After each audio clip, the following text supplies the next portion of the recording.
అది ఎప్పుడూ కూడా ఒంటరిగా ఉండదు, ఫలిస్తూ ఉంటుంది.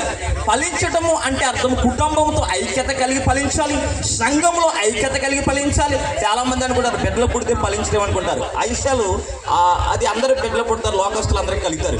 మనము ప్రత్యేకించి ఫలించింది ఏంటంటే ఆత్మీయంలో ఫలించాలి. అందుకని ఆత్మ ఫలాలు ఉన్నాయి కదా 9, తెలుసా? ఎక్కడ ఉన్నది? గలతీయులకు రాసిన పత్రిక. ఆత్మ ఫలాలు ఏంటి? ప్రేమ, సంతోషం, సమాధానం, దీర్ఘశాంతము, ఆశ నిగ్రహము. ఇవన్నీ ఫలాలు ఫలించాలి. అటువంటి ఫలము తల్లిగా ఆ బిడ్డ ఫలించినప్పుడు ఆ బిడ్డ కూడా దాన్ని అందుకుని ఆ ఫలాలు వారసులు అవుతారు, ఆ ఫలాలను పంచేవాడుగా ఉంటాడు. ఇందాక శావులు చెప్తే ఒక మాట అన్నారు. ఎప్పుడు కూడా యేసుక్రీస్తు వారు అయినా కానీ, యోహాను గారు అయినా కానీ, సమూయేలు అయినా కానీ, అయినా వాళ్ళ ప్రవర్తన చూస్తే మనుషుల దయందును దేవుని దయందును. ఎవరి దయందండి? మనుషుల దయందును దేవుని దయందు. చాలా మంది తెలిసేదే ఏమంటారండి, నేను దేవుడిని నమ్ముకున్నాను, పెద్ద విశ్వాసం అంటారు. అసలు నిజమైన విశ్వాసి దేవుడి దయ ఎంత ఉందో మనుషుల దయ కూడా నీ బిడ్డలకి అంత ఉండాలి.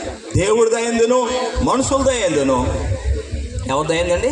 దేవుడి దయందును మనుషుల దయందును వర్ధిల్లుతూ ఉండాలి.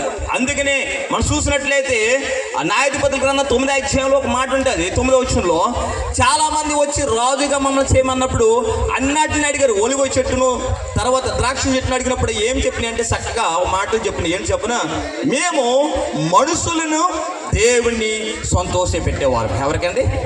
మనుషుల్ని దేవుడు సంతోష పెట్టేవారు. రెండో లోకంలో పనుల మీద శ్రద్ధ నిలపరు. లోకం మీద ఏలుబాటు చేయడానికి ఇటు అటు తిరగరు. ఏ తిరుగుతుంది? ముళ్ళకంప ఇటు అటు తిరుగుతుందంట. ముళ్ళకంప రాజుగా ఉండడానికి ఇష్టపడదు, కానీ దేవుని కొరకు పనిచేసేవారు ఎవరు కూడా రాజు కలిత అధికారం చలాయించే వారు ఉండరు, అందరికీ ఉపయోగపడేవారు ఉంటారు. ఈ బిడ్డ కూడా అట్టి రీతిగా రాబోయే కాలాల్లో తల్లిదండ్రులకు, సంఘానికి, సమాజానికి ఆస్వాదకరంగా, అంతకంటే ముఖ్యంగా తల్లిదండ్రులకు చూడండి, ఇందాక చెప్పిన వాక్య రీతిగా ఎవరైతే తల్లిదండ్రులు గౌరవిస్తారో దేనికి గాశ్వంతులు అవుతారు. ఆ తల్లిదండ్రులు గౌరవించాలంటే ఏం చేయాలి? ముందు వీళ్ళ తల్లిదండ్రులుగా ఉన్నవారు తల్లిదండ్రులు గౌరవించితే వాళ్ళు నేర్చుకుంటారు కదండి. చాలా ఒకసారి మనకు ఒక కథ ఉంటుంది కదా, ఏముంటుంది?